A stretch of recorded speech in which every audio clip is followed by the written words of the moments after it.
Hello, welcome to Lemon Studios, where we talk anything and everything entertainment. I'm, of course, Lemon himself, Zeke Lemon, and this is my review for Dune Prophecy Episode 1. But before we get into that, let's get the house clean out of the way, shall we? I'm Jaleel. Like, comment below, let me know your thoughts on Dune Prophecy, and of course, hit that subscribe button as it helps me grow into a YouTube career. I would greatly appreciate it. Now, all that out of the way, let's get into the review, shall we? So I was really looking forward to this show.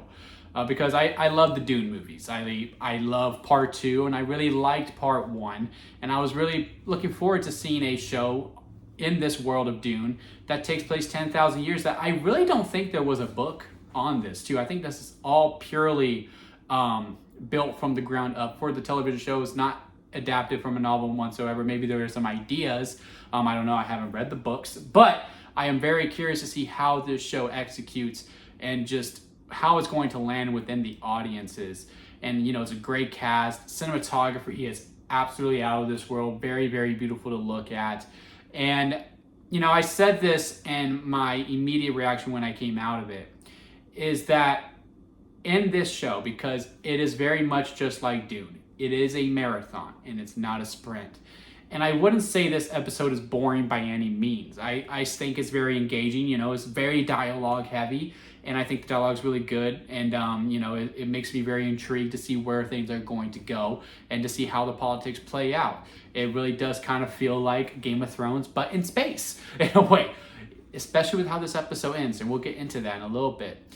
But I will say it was very slow, and it's very methodical. And for some people, that may be boring to them. And it could be a little underwhelming. Now, you know, is this show going to be as good as Dune? I really don't think it is. And I've seen the reviews coming out of it as, you know, we were building up to the premiere of it. Everyone was going, yeah, the show's good, but it's not as good as Dune. And I'm just like, yeah, well, no shit. It was never going to be. Like, not everything's going to be the Penguin where it can be on the same level as the film. But where I do get worried about where the slow pace and the methodical pace of this is that, you know, when you're going into a movie and you know it's going to be 3 hours long, whether you're at the theater or if you're clicking at it at home, and you see that 3-hour runtime and you decide to click play, or you see that 3-hour runtime and you decide to pay $10, I feel like there's a overall consciousness within us that we just go, okay, it's going to take its sweet time to build up. And we are willing to go on that ride to say, okay, movie, we're willing to wait with you to see where you'll get to the point of it. With the show, I think it's a little different because, you know, what is this, 8 episodes? Because everything's 8 episodes now. You're asking for 8 hours, and, you know, then you're going to have to ask them to wait another week until some things move forward. And I just don't know if that's going to translate as well to television as opposed to a movie. But, you know, that's for future Zeke's problems. That's for our future problems to see how the numbers come in and the viewership goes. But I wouldn't really call it a critique right now because overall, again, I enjoyed the pace of this quite a bit, but I do have it under concern moving forward within it. Now, as for the episode itself, I like that we got to know who our villain is off the bat, assuming that our protagonist is the mother. And to get into her a little bit, if she is our main our main protagonist, I'm kind of hoping it's the princess who is the story that we really follow, because it seems like she's the prophecy while the sisterhood is trying to make this prophecy happen. I mean, I love the beginning line in the prologue of the narration of what's more true, prophecy or history? I'm like, oh, damn, that's a deep question on so many layers. But if the mother of this sisterhood is our main character, I'm not really sure if I'm fully on board to go on the ride to watch her. Because she really runs this tight ship, you know, it's her way or no way. She's willing to do whatever it takes because what she believes is right. And, you know, I do feel that within her performance is that she does really do believe, this character really does believe what she's doing is the right thing, that she has to do this in order for her predecessor to be proud of her. It really does feel that way. And this could be her arc. When we get to episode 8, she's going to learn to bend a little bit, listen to her sisters more, and then course correct as we move on, as opposed to, nope, what I say goes. And I just don't know with how it's going so far. And again, with the slow pace and methodical pace that we're going to go, just not sure if I'm fully on board for that. I am very, very much intrigued by the princess. And because, you know, we're building up around this wedding the whole entire way through. And everyone besides the mother, the king, even though the king's also like, hey, this ain't right, and the princess herself are going, no, we should be doing this. We need to have this wedding. And what's so wrong about this wedding, you may ask? Well, besides that it's just being transactional, it's not for love. This woman is about, I want to say, maybe mid-20s, my age, maybe early 30s. And the husband is 9 years old. And that's why I say Game of Thrones in space. You remember House of the Dragon? And it's just weird. It was just weird watching this ceremony and seeing these, like how she has like be carrying to this child like in a different way. It was just weird on how some of the interactions go. Like they never really dive into it that much, like in House of the Dragon by any means. They still very much treat him like a kid. But just weird, like, oh, they're getting married and they're doing all these wedding stuff, and he's 9 and she's like mid-20s to early 30s, maybe early 20s. But regardless, she is an adult. It's just a very, very weird concept to be in. And literally everyone besides, the family of the young boy, because they're trying to, the father of the young boy, because he's trying to get into this palace, is like, this ain't right. We shouldn't be doing this. The sisters are telling the mother, look, this is not right. This isn't the true prophecy. Let's go back to the drawing board and let's just see what happens.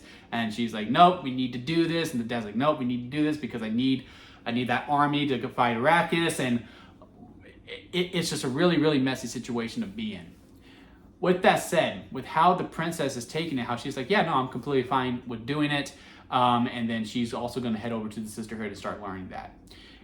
I'm kind of ready for the princess to get there. Because, again, she's the thing that's most captivating to me. She has this love interest with the knight that's there.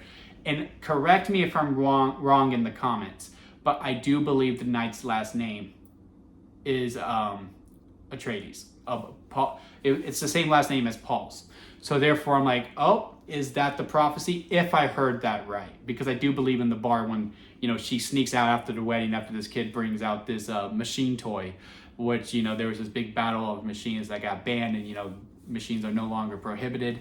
And she sneaks off to her bar and she gets with the knight and, they have some fun with each other, I will say, because, YouTube won't let us say some certain words on here. And I do believe his last name was Atreides. So we'll see if she gets pregnant and moving on. And how does that factor in with the sisterhood? How does this factor in with their prophecy and what the prophecy is later on? Really curious to see how that is. The other thing I'm very curious to watch about is that from the beginning we had this cold open of the younger version of who becomes the mother of this sisterhood later on down the road, and she's our narrator, she's our eyes, which is why I do believe she is our main character in this story. All of that and the younger parts of it, and I hope we go back to it in the future episodes. It's much more interesting to me than what's going on within the sisterhood in current time and within the sisters that we are following. Now, again, it's only episode 1, and it was very much introducing and setting the stage, if you will. So, in the following weeks, maybe I will learn to love the current sisters and how this current regime is working. But I am very, very curious to see the keep going back to the younger part, and I really kind of wish the whole show was just this, of this young girl who took over for that she thinks is destiny that her predecessor mother gave to her, because she takes out who was going to be in control because of what she believes is right, and seeing this climb moving up to get to where they are currently in the current day, to see how these witches become so powerful and this sisterhood becomes such dynamic throughout all of the world of Dune and not just what we are doing right now. I am very curious to see that, to keep going back, to see that climb, to see what she did and everything in between within that. Everything else, it's fine. Again, the dialogue was never boring. I was very much engaged. And, with our bad guy that we have who comes in later on, and he turns out he has powers because he sets the kid on fire. Again, just like House of the Dragon, although they didn't slice the head off, they just... he just burned him to a crisp and killed this 9-year-old child who's very much just doesn't want to be here at all. And I just kind of really felt sorry for him. And to see how he goes, I'm curious to see the politics of why he needs to go through with this wedding to get these armies for Arrakis, so on and so forth. I'm very curious within all of that, and even within the current regime of the Sisterhood. I'm just not fully like, oh, I'm completely locked in and ready to keep going because, again, of the slow pace. But we'll see how that goes moving forward. But let me know what y'all think about it down in the comments. Leave a like if you made it this far. I would greatly appreciate that. Was this a little underwhelming for you? Let me know in the comments and let's have a conversation about it. I could totally see why. I'm very much intrigued. I'm just not in love yet. And, you know, we can blame Penguin on this too because, like, after episode 1, I was in love with the show. And this one just didn't hit the same for it. And not everything is going to be that way. Like I said, Dune Prophecy was not going to be as good as Dune Part 2 or Part 1. The Penguin shouldn't have been as good as the Batman, but it was. And, you know, there's this pedestal, and Dune Prophecy just didn't live up to that. And that's completely fine. By next week, I will temper my expectations, and I will be in a much better mood for it. I think the review overall next week will be much more kinder because, again, I will know what to expect moving forward. But yeah, let me know what y'all think about it. Hit that subscribe button as we are going to go on this ride along with many other things that are heading over to this channel. And until next time, guys, I'll see you here at Lemon Studios.